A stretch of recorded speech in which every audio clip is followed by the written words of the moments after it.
The views expressed on this program are those of the producers and individuals appearing on this program and do not necessarily reflect the views of the Sun Prairie Media Center staff, its video service providers, or the staff and elected officials of the City of Sun Prairie.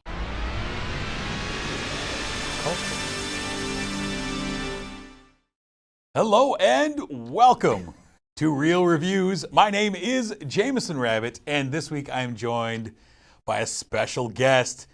It is my friend and my boss here, Mr. Jeff Robbins. Thank you for joining me, sir. Hey, it's must be a thrill for you to have me here. It really is. Look, Yeah. we're all rebranded That's what I now. I was waiting for the long open. I thought we'd have some time to settle in, and it was just like a 5-second thing. No, bingo bango, we're in. Here we are. We're ready the lights to roll. are on, the cameras are rolling. We are. You're talking. You are my You got first, a tie on? my first guest host. You were desperate, obviously, for this one. Yeah, really.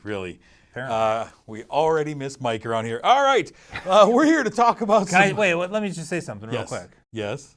It's an honor to be sitting here and filling in for the great Mike Roth. Sure. And just like, remember when Jay Leno took over for Johnny Carson? Yeah, and yeah. he didn't mention Johnny Carson's name? Yeah.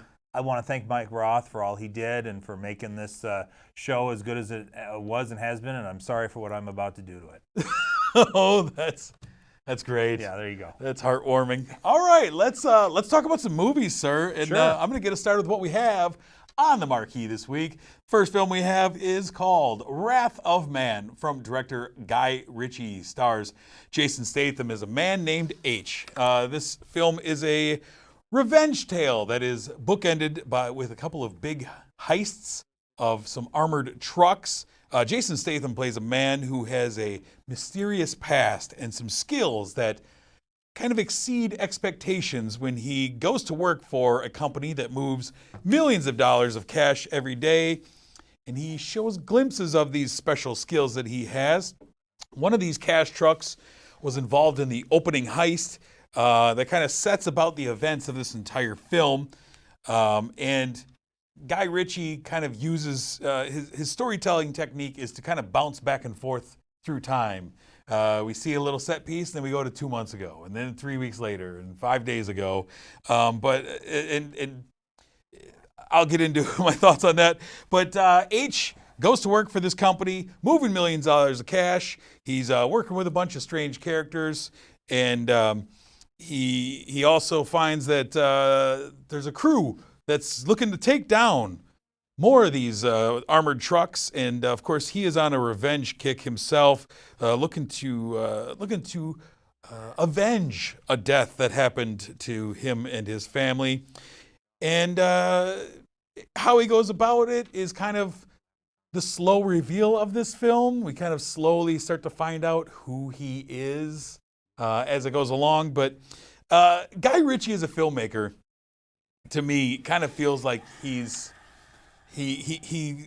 stuck in a rut to me, because I never felt like this film kind of progressed past a standard revenge flick.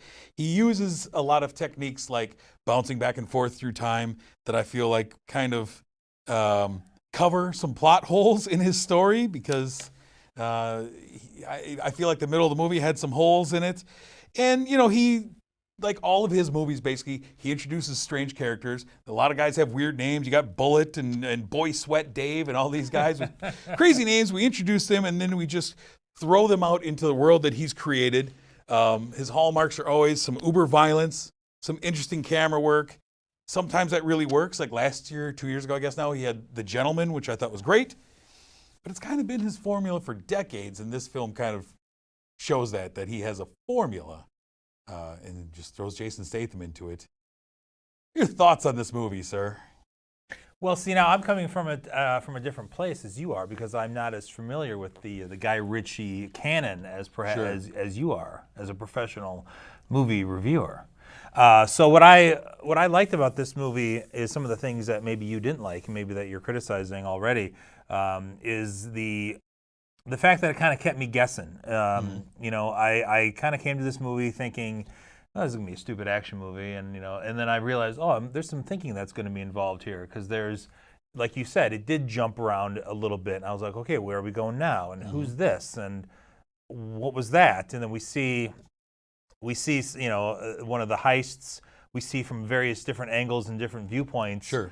throughout the movie, and I thought that was interesting. I mean, not exactly trailblazing, but I still thought it was an interesting aspect to the film.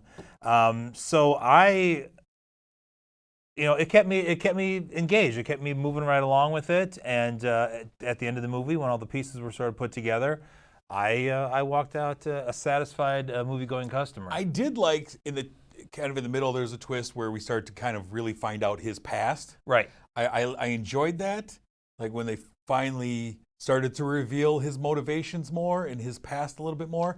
Well, you mentioned it was like a revenge tale. Yeah. Did you mention why he's taking revenge? And No, I just say he's avenging the death of his family. No, we don't need to. I can't give out spoilers on here. Well, I would say that one of the holes of the film was that the relationship between the Jason Statham character and the person that he's seeking, whose death he's seeking revenge for, should have been more fleshed out. We see them in a very brief scene. Jason Statham has absolutely no acting ability, from what I can tell. He's he's very stoic, and he doesn't say a lot of words, and words seem not to come the master thespian. Yeah, there you go. And so we don't really necessarily care that much that he lost this particular person the way he lost. I mean, obviously, it'd be traumatizing, right? But he goes out on his Princess Bride revenge kick. Yeah. But I could have used a little bit more backstory there with this character that he loses. I also think, I'm probably biased, but I think that Josh Hartnett, who played Boy Sweat Dave, and Scott Eastwood are two of our most bland actors working in the last 20 years. I think Scott Eastwood was Jan. Yeah. Okay. Yeah, I think they're both incredibly bland in everything they do. They just lack charisma. And then you have Andy Garcia, who I love, and I'm like, use him. Give me some more Andy Garcia in this movie. I didn't recognize him at first. I mean, obviously he's much older now than he has been, as we all are. And I thought he was kind of an interesting character. And I liked him. Got a tiny dose of him. The dude that played Bullet, I liked him. Yeah. I could have used maybe more of him. Yeah, it was fun. But yeah, there was a lot of bland acting in the film. I would agree with you. Curious, what did you end up giving Wrath of Man, sir? I believe I gave it 3.5. There you go. That's what it says. Yeah. Jeff's score 3.5. Yeah, I gave it 2.5. Like, I think it was 2.5. It's just a fine film, whatever. Kind of a really standard revenge flick. Did you like the title cards throughout? Yeah, I mean, we have fire and special effects in the title cards. That's what I knew. I'm like, oh, this is definitely Guy Ritchie. The title cards have to be on fire. Why not? And there's one point in the film, and again, I know you don't want to spoil things, but the H character makes a very fast recovery. Yeah. And he makes a couple of fast recoveries. Yeah, but one in particular, which it stretches believability a little bit. Absolutely. Well, it's Jason Statham. And a lot of violence, a lot of guns in this movie. Well, absolutely. That's what Guy Ritchie does. Okay. Let's go on, sir, to the other movie we have on the marquee. What do we have? Well, we're going to talk now about a film that's got a little bit of a different tone to it. This is a movie called Here Today, and this is a film, I believe, co-produced, co-written, and directed by Billy Crystal. Yes, Billy Crystal is still alive. You're seeing the official trailer here, according to that title card there on the screen. Billy Crystal plays a comedy writer named Charlie Burns, and one day he's out for lunch. He's meeting somebody who has bid on him in a celebrity auction, bid on him to have a luncheon. Yeah, you and I have been there. We've been. Oh yeah, of course. Parts of those, yeah. And the person who who has the lunch with him, who we see here, Tiffany Haddish, is actually not a fan of his. It was her boyfriend that was a fan of his and that bid on the lunch with him. But they had a falling out, and so she took the lunch date with the Charlie Burns character.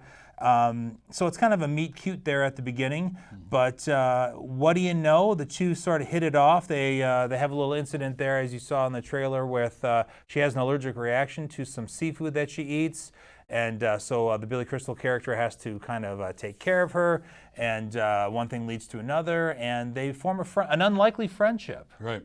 But I found it believable that they formed this friendship. They were both characters that needed companionship, basically, because we find out that the Charlie Burns character, who lives alone, is starting to forget things. He's starting to forget names and places, and he walks a very particular way to work because he only knows one way to get to work, and that work is for a comedy show, a sketch comedy show called This Just In, which is very similar to Saturday Night Live, quite obviously. Yeah. And so yeah, I really this movie kind of boiled down for me in two ways. I enjoyed the relationships in the movie. I bought the Billy Crystal Tiffany Haddish relationship. I had a certain amount of I'm not a big Billy Crystal fan. I think that a lot of his work in the past is sort of overly sentimental, and he's the kind of comedian that would end a comedy special with doing like a 6-minute monologue as a old-time jazz musician or something like that. And there's certainly some sentimentality to this movie, as you would think, with playing an older gentleman with dementia.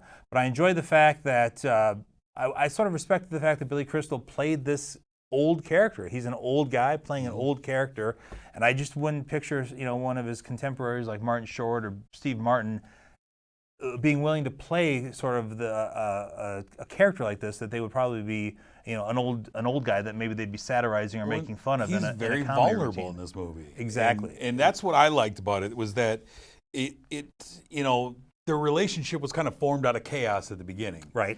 But it did feel like it's a testament to their performances. Right. Is that I cared about them. Exactly. And the relationship didn't go like you would expect in a rom-com type of situation. Right. So it felt natural. Because there was always that awkwardness, like, oh my God, are these two characters going to sleep Absolutely. together? And I like the idea of him trying to get his story out before he runs out of words, like he says. Right. And that he's hiding this, and as a longtime comedy writer, that he is living a life of trying to make people laugh, even though he's tortured inside from his past. Right. He's been living for decades in torture from his past. And then you also have the fact that, that he's not the jealous type as far as like young comedy writers coming up, that he's trying to help them. I like move that along. relationship between him and that younger comedy writer. Yeah, exactly. On He's the trying to show. help him flourish. Like, I see something in you. Right. See it in yourself. I like that. Yeah, that he I do shows too. kind of confidence in them. And I don't know. I really enjoy this movie. It feels like a movie that doesn't get made a lot these days. Right. It was a sweet movie. Like, I wasn't expecting it to be as sweet as it was. I did really not care for the characters of both of his children. I thought they were just the characters themselves. The whole they were very sitcom-y. Yeah, they really were. They weren't very well fleshed out. Not at all. They were just caricatures of Right. these kids, and then there's a turn at the end just out of nowhere, and I'm like, okay. Yeah, I started to say that I liked the relationships in the movie. There were some of the bigger scenes I didn't really buy, and I think this is a movie that you really you fall into this. You believe these characters, you believe these situations, and then they throw something in there like the Tiffany Haddish character blowing the roof off of the family gathering with the big Janis Joplin sing along, and I'm like, well, that wouldn't really happen. No. And then there was also a scene where the Billy Crystal character rushes on stage during the live performance of the comedy show and does some improv at the expense of one of the actors on the show that is supposed to be hilarious, and oh my God, this is going viral, and it's really sort of annoying. Right, but I mean that's how they serve to kind of finally break what he's been going through out to everyone, right? Right. I mean, that's kind of how they finally get him to admit, like, I don't know what's going on anymore. Right. And it got kind of cheesy at the end, I thought. Sure. Yeah, it did. It got a little mawkish. But I agree with you. Like, I'm not a big Billy Crystal guy. Yeah. But I did enjoy him in this. I did too. And that surprised me, because when I saw he's got total creative control over this and he's starring in it, this is going to be very self-indulgent. And I don't think it was. And maybe one of the reasons is we haven't seen Billy Crystal in a while. At least that could very well be. But I also thought that it was really interesting because I think Tiffany Haddish kind of in a role that kind of has some heart, and they kind of reined in her craziness. Right. Because in a lot of movies, she's got it turned up to 11, and I thought this one, it was more or less believable. Yeah. Some scenes notwithstanding, but she was big and bold and brassy, as they like to say, but not obnoxiously so. Yeah. I didn't think. Yeah. I don't know. I enjoyed this movie better than I thought I would. What did you end up giving here today? And I will say that, yeah, I had a little lump in my throat at the end. I did as well. There you go. I believe I gave it 3 stars. All right, look at you. Yeah, I gave it 3.5. I enjoyed it. I did. I was wiping a little something out of my eye at the end of the movie because it got me. I was there for the ride. I thought it stumbled along the way, but eventually, yeah, it won me over. Yeah. All right. Let's turn to our streaming spotlight, where this week we went to Hulu, I believe, for a film called Little Fish from director Chad Hartigan. It's a film that stars Olivia Cooke as a lady named Emma and Jack O'Connell as her husband Jude. We open up and there is a virus that is sweeping through the world. And this virus, unlike the virus we deal with now, is one that erases your memory. For some, your memory goes quickly. For others, it drags on. Interesting that we have back-to-back movies about memory loss. Yes. But this film was actually shot before the pandemic, before anybody knew what a COVID-19 was. So the seeing people in lines in front of hospitals and clinics trying to get in and get answers for their loved ones, a vaccine maybe, and blah, blah, blah. I was like, wow, this is interesting. But you're saying it wasn't a cheap no, it wasn't like Songbird. Exploitation. Okay. Yeah. But anyways, there's really no way to know if you have this virus, if you're losing it. And we kind of focus on this relationship between Emma and Jude. They're a very loving couple, but they have to watch as their friend Ben, played by Raul Castillo, suddenly becomes afflicted with the virus and begins to lose his memory, which can be very scary for everyone around them. People kind of, like I said, people are turning to getting tattoos on their bodies, there's a lot of memento things in here of tattooing important information on your body, writing important information on the back of pictures. This is all very straight out of Memento. Well, both Here Today and this picture had bulletin boards of family members with their names I thought that was attached. odd as watching. An odd coincidence. It's when Jude begins to kind of slowly show signs of forgetfulness that the story really ramps up. He makes it seem innocuous at first. Emma is obviously very concerned about it, but when it's revealed that he's really losing his memory fairly quickly, that the real conundrum comes in because, for instance, when he's asked to remember their wedding day, he recalls this beautiful ceremony and many lovely details which we see, like that's a beautiful wedding. And his memory was very romantic, but it was completely off. And that kind of freaks Emma out. Right. Like, no, that was not our wedding day at all. None of that was real. And it kind of leads to the question of, does that matter? Does that matter? Because what I came out of this with was, in a relationship, how much do shared memories forge the bonds of a relationship? Is that incredibly important if you don't have shared memories with somebody? And can you build a future with someone when you're constantly trying to rebuild the past? Does that matter? Can you let that go and just say, I'm glad you have beautiful memories. They're not the memories I have. They're very different. But really, when his loss is her loss as well. And kind of she might have to go it alone. And I don't know. It was interesting. It's also interesting to me, Olivia Cooke, who I love, who plays Emma in this movie. Yeah. Was in a movie last year, which was nominated for Best Picture.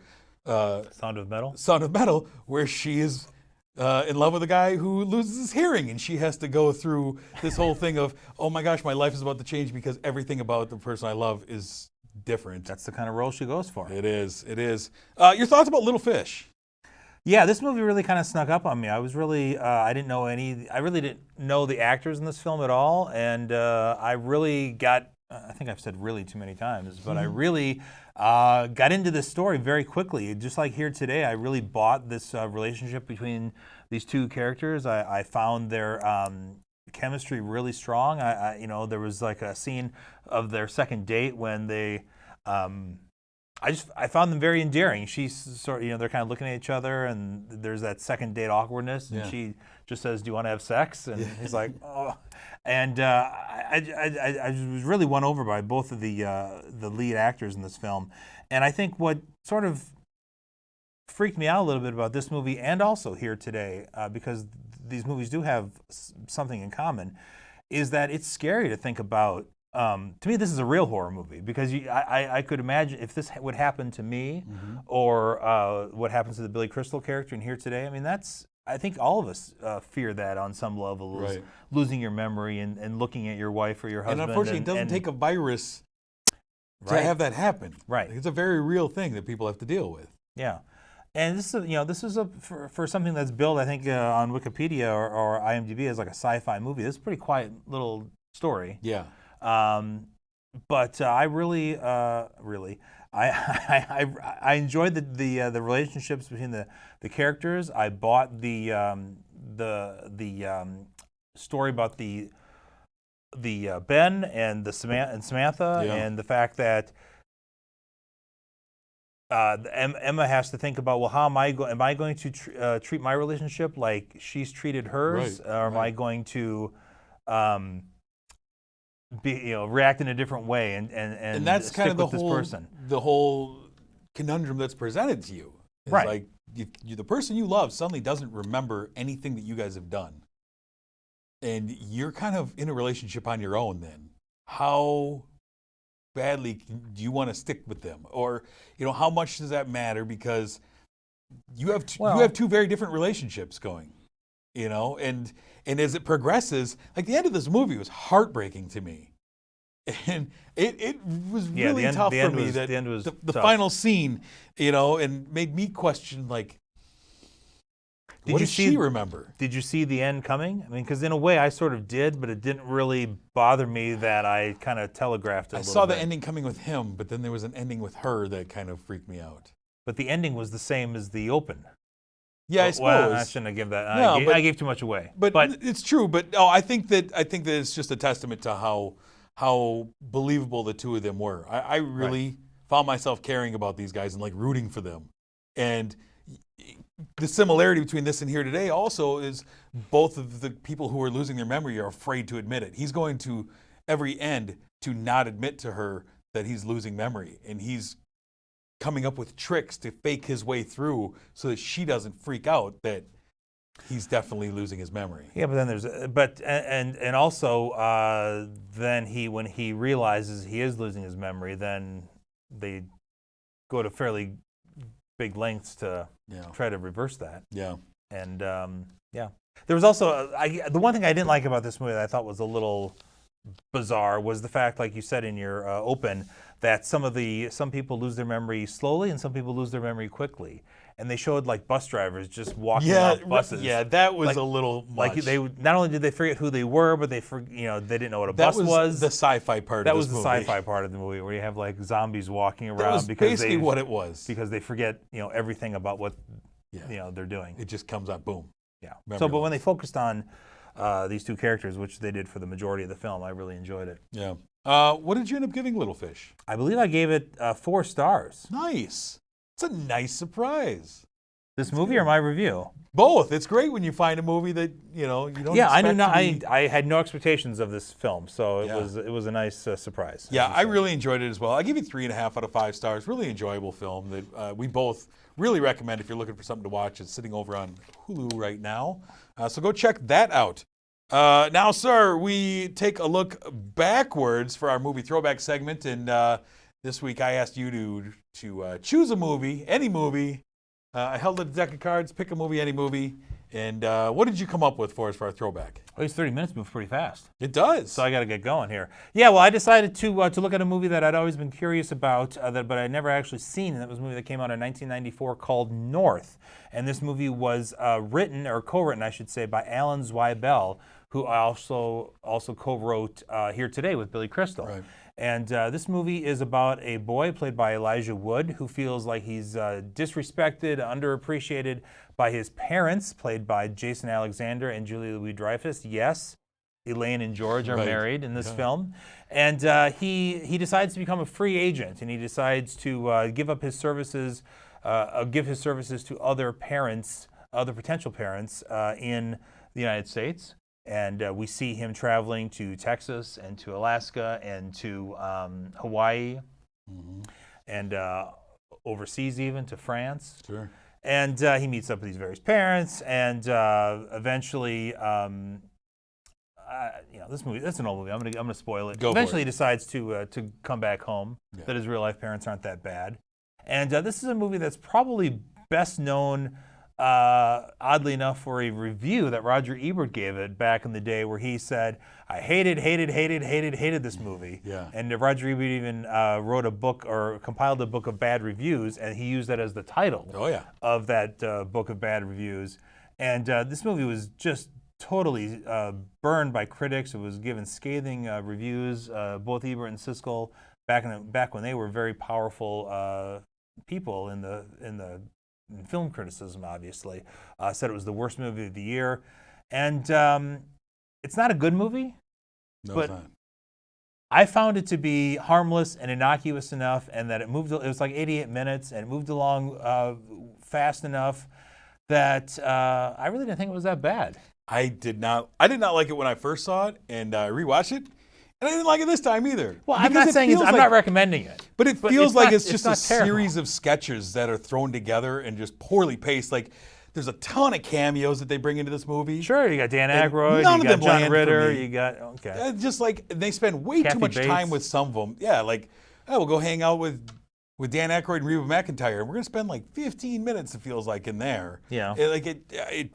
It feels like it's all over the place. And it's Rob Reiner. Rob Reiner directed it. Was at the yeah, height of his yeah, powers at this sorry. time as well. Yeah, this is right after like Few Princess Good Men, Bride, basically. Yeah. and, I mean, Yeah. he knows how to make fantastical fare. This is and his young first real Elijah flop. Woods. I mean, yeah, I don't.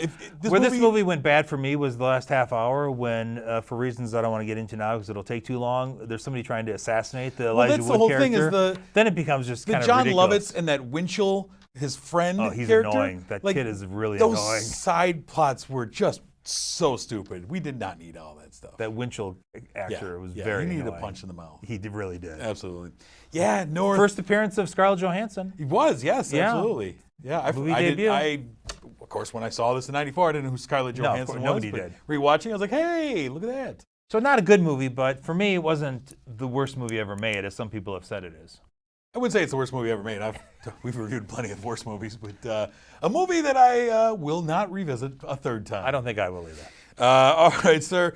Let's take a look ahead at what is coming soon. The weekend of May 21st, we have two movies that are on the docket for that week. First off, we have over on Netflix a film called Army of the Dead. This is Zack Snyder's new film after that Justice League travesty. This is a zombie heist film that has a ton of actors. It is led by Dave Bautista in a new... I will say that Zack Snyder, I think his best film was a zombie movie when he remade Romero's Day of the Dead, Dawn of the Dead, one of the two. Was the only one I've actually enjoyed, so... Wow. We'll see. All Army right, of the I can tell Dead. you're looking forward to that one. Coming to Netflix. And then we also have over on Hulu a film called Saint Maud, which is a British psychological thriller from A24. And I will watch anything that A24 puts out. Is that with so B. Arthur? I hope so. I really hope she's in it. But those are coming out the weekend of May 21st. Before we move any further, though, we want to thank our sponsor for always being here for us. Marcus Theaters, Palace Cinema here in Sun Prairie. Thank you for being a big part of this program and showing movies to us. We do appreciate that. Next week, I am going to be joined by Gershon Porter, who was on the show with me once. Wait, you're firing me last year. already? Yeah, you're gone. You're Wow, outta here. that went Yep. worse than I thought. I know, boy. This was a backdoor pilot that did not work. But Gershon and I were going to be talking about films such as Those Who Want Me Dead, Spiral, and The Woman in the Window. It's going to be all very exciting. A bunch of thrillers. It's going to be a week full of thrills and chills. Jeff, thank you for joining me this week. I really appreciate you jumping in. I hope you do so again Thank you for having in the me. near future. It's a pleasure. Always a pleasure. So until next week when I'm joined by Gershon, I'm Jamison. I'm Jeff Robbins. There he is. Say it. I'm Jeff Robbins. Have a good one.